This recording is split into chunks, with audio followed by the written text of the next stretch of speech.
నమస్కారం అండి. నేను డాక్టర్ మోవా శ్రీనివాస్ అండి. నేను కార్డియాలజిస్ట్‌ని. మోవా శ్రీనివాస్ యూట్యూబ్ ఛానల్‌కి మీ అందరికీ స్వాగతం. రక్తపోటు అని తెలుగులో అంటారు. ఇంగ్లీష్‌లో బ్లడ్ ప్రెషర్ అంటారు. రక్తపోటు, బ్లడ్ ప్రెషర్, బీపీ అని దాని షార్ట్ ఫామ్. సో, ఈ బీపీలో చాలా మందికి బీపీ ఎక్కువ ఉండడం వల్ల మీరు సఫర్ అవుతుంటారు. బీపీ అంటే నార్మల్. అందరికీ బీపీ ఉంటుంది. అది బ్లడ్ ప్రెషర్ లేకపోతే మనం జీవించలేం కదా! సో, అది ఒకటి. బీపీ అనేది బ్లడ్ ప్రెషర్, రక్తపోటు ఎందుకు అవసరం అంటే గుండె ఒక గట్టిగా రక్తాన్ని పంప్ చేసినట్లయితే, గట్టిగా ముందుకు పంపించినట్లయితే, ఆ రక్తము శరీరం యొక్క చివరి కొసల వరకు పోయి, ఆపాద మస్తకం అంటే తల దగ్గర నుంచి చిటికెన వేలు వరకు శరీరం మొత్తానికి రక్త ప్రసారం అందించాలి. రక్త ప్రసారం పోకపోతే కణాలు బతకలేవు, చనిపోతాయి. వాటికి ఆక్సిజన్ పోవాలి. వాటిలో తయారైనటువంటి కల్మషాలైనటువంటిని తీసివేయాలి. సో, ఈ రక్త ప్రసారం జరగాలి అంటే గుండె అవసరం. గుండె జనరేట్ చేసే రక్తపోటు అవసరం. అది రక్తనాళాల్లో గుండె ఎప్పుడైతే పంప్ చేస్తుందో, రక్తనాళాల్లో ఎప్పుడైతే రక్తం ప్రవహిస్తుందో, ఆ రక్త ప్రవాహం వల్ల రక్తనాళంలో ప్రెషర్ పెరుగుతుంది. దాన్ని బ్లడ్ ప్రెషర్. బ్లడ్ వల్ల పెరిగినటువంటి ప్రెషర్. ఇది బ్లడ్ ప్రెషర్ లేకపోతే బతకలేం కదా! అందరికీ రక్తపోటు అవసరం. అంటే ఏమిటి? నార్మల్ బ్లడ్ ప్రెషర్ ఉంటుంది. అధికంగా ఉన్న రక్తపోటు ఉంటుంది. సో, రక్తనాళం గట్టిపడిందనుకోండి, దానిలో మనం కొంచెం రక్తం వేసినా గట్టిగా ఉన్న రక్తనాళం వల్ల దాంట్లో ప్రెషర్ ఎక్కువ అవుతుంది. సో, వయస్సు పెరిగే కొద్దికి రక్తనాళం గట్టిపడటం వల్ల కొంత బీపీ పెరగడం అనేది సహజంగా అందరికీ జరుగుతూ ఉంటుంది. కాకపోతే కొంతమందికి పారంపర్యంగా వచ్చినటువంటి రిస్క్ వల్ల ఈ రక్తనాళాలు గట్టిపడడం కానివ్వండి, ఈ బీపీ పెరగడం కానివ్వండి తక్కువ వయసులో జరుగుతూ ఉంటుంది వాళ్ళకి. సో, అధిక రక్తపోటు, అధిక బీపీ, బ్లడ్ ప్రెషర్ అనేది తక్కువ వయసులోనే అది మొదలవుతుంది. సో, వాళ్ళ జెనెటిక్ రిస్క్ ప్రకారం కొన్ని ఫ్యామిలీస్లో ఇది ముందే వస్తూ ఉంటుంది. సో, అది అధిక రక్తపోటు అంటాం, బీపీ అనం. బీపీని కొలక్వెల్గా అంటాం. అధిక బీపీ అది ప్రమాదం కాబట్టి దానికి మందులు వాడతారు. ఎప్పుడు ప్రమాదము అనేది ఇవాళ మనం మాట్లాడే క్వశ్చన్. బీపీ ఉండడం కాదు, బీపీ ఎమర్జెన్సీ ఎప్పుడు అవుతుంది? మీరు డాక్టర్ దగ్గరికి పరిగెత్తుకుంటూ ఎప్పుడు వెళ్ళాలి? మీరు డాక్టర్కి ఫోన్ ఎప్పుడు చేయొచ్చు? లేదా పరిగెత్తాల్సిన అవసరం, ఐసీయూకి అర్ధరాత్రిలో మీరు ఎమర్జెన్సీకి పరిగెత్తాల్సిన అవసరం ఎప్పుడు వస్తుంది? బీపీ ఎమర్జెన్సీ అంటే ఏమిటి అన్నటువంటి అంశాన్ని మనం చూద్దాం. 140/90 కంటే దాటితే అధిక బీపీ అంటారు. అంతకంటే తక్కువ ఉన్నది 120 నుండి 140 దాకా ఉంటే, 120 కంటే తక్కువ ఉంటే నార్మల్ బీపీ, 120/80, 140/90. సో, ఈ 120 నుండి 140 దాకా బీపీ లేదు, కానీ బీపీ వచ్చే అవకాశం ఉన్నది. ఇప్పుడు కాకపోతే త్వరలో వచ్చే అవకాశం ఉంది. ప్రీ హైపర్ టెన్షన్ అంటారు. అంటే బీపీ లేదు, ఇది ముందు స్టేజ్ దానికి అంటారు. 140 దాటితే బీపీ అధిక బీపీ అంటాం.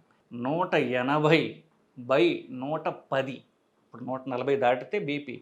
180 దాటిందనుకోండి, అప్పుడు మీరు త్వరగా హాస్పిటల్కి, ఏ టైం అయితే ఆ టైంలో, అర్ధరాత్రి అయినా సరే మీరు హాస్పిటల్కి వెళ్ళాల్సినటువంటి అవసరం ఉంటుంది. దాన్ని ఎమర్జెన్సీ. బీపీ ఎమర్జెన్సీ అంటే బీపీ మీరు పరీక్ష చేసుకున్నప్పుడు 180/110 కంటే ఎక్కువ ఉన్నట్లయితే అది ఎమర్జెన్సీ. ఎందువల్ల? 180/110 దాటినట్లయితే అధిక ప్రెషర్లో బీపీ రక్తనాళాలను డ్యామేజ్ చేయడం కానీ, శరీర అవయవాలు డ్యామేజ్ అయ్యేటటువంటి అవకాశం ఎక్కువగా ఉంటుంది. సో, అధిక బీపీ వల్ల మెదడులో ఉంటే గనక పక్షవాతాలు వస్తాయి. మెదడులో రక్తనాళాలు చిట్లి రక్తస్రావం అవుతుంది. అది తీవ్రమైనటువంటి ప్రాణాపాయం. సో, మెదడులో రక్తస్రావం అయితే క్షణాల్లో మనిషి స్పృహ కోల్పోతాడు, ప్రాణమే కోల్పోవచ్చు ఒక్కొక్కసారి. గుండె మీదకి వస్తే గుండె సడన్గా ఫెయిల్ అవ్వచ్చు. గుండె సడన్గా ఫెయిల్ అయ్యి ఊపిరితిత్తుల్లో నీరు బట్టి ఆయాసంలాగా రావచ్చు. ఇలాగా వీళ్ళు అధిక బీపీ తెలుసుకోకుండా, అంటే 180 కాదు, కూడా 160, 170 ఎక్కువ కాలం ఉంటే కిడ్నీ డ్యామేజ్ కావచ్చు. అట్లాగే గుండె నుంచి పోయే రక్తనాళాల చిట్లి అది తీవ్ర పరిణామాలకి దారి చేయవచ్చు. ఇవన్నీ కూడా ఈ 180 దాటిన తర్వాత వచ్చే అవకాశం ఎక్కువ. నేను చెప్పినటువంటి అవయవాలు, అంటే స్పృహ కోల్పోతున్నా, లేదా ఊపిరితిత్తుల్లో నీరు ఉండటం వల్ల ఆయాసం వచ్చినా, ఛాతీలో నొప్పి వచ్చినా, ఇట్లాంటివి ఏమన్నా ఉన్నట్లయితే అది ఎమర్జెన్సీ. సో, మొదట 180/10 అంటే ఎక్కువ ఉండాలి. దానికి సంబంధించిన అవయవాలు దెబ్బతిన్నాయి అనడానికి మనకి ఏమన్నా సంకేతాలు ఉన్నట్లయితే అది తప్పనిసరిగా ఎమర్జెన్సీ. ఏ టైం అయినా సరే మీరు ఖచ్చితంగా హాస్పిటల్కి వెళ్ళితే మీ అవసరం. అక్కడ వెళ్ళిన తర్వాత వాళ్ళు ఎమర్జెన్సీ నుంచి ఐసీయూలో పెట్టి, దీనికి ట్యాబ్లెట్లు సరిపోవు, కొన్ని రకాలైనటువంటి ఇంజెక్షన్లు ఇచ్చి ఈ బీపీని తగ్గించడం అనేది చేస్తారు. అది చాలా అవసరం. ఒక్కొక్కసారి నేను చెప్పినట్టుగా దీనికి పక్షవాతం వచ్చేటటువంటి అవకాశం కూడా ఉంటుంది. అలాంటప్పుడు మనిషి మాట్లాడలేకపోవచ్చు, మాట పడిపోవచ్చు, మూతి వంకర పోవచ్చు, చెయ్యి, కాలు ఒక సైడు అది పని చేయలేకపోవచ్చు, లేదా స్పృహ తప్పి పడిపోవచ్చు.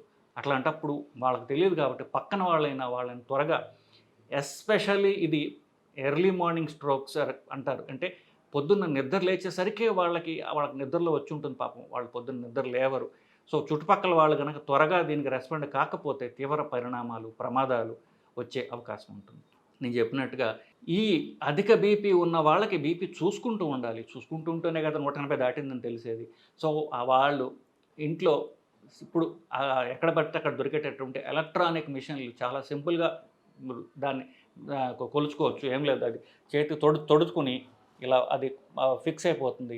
వెంటనే బటన్ నొక్కితే బీపీ వచ్చేస్తుంది. సో ఇది బీపీ ఉన్నవాళ్ళు మానిటర్ చేసుకోవడం అనేది చాలా అవసరం.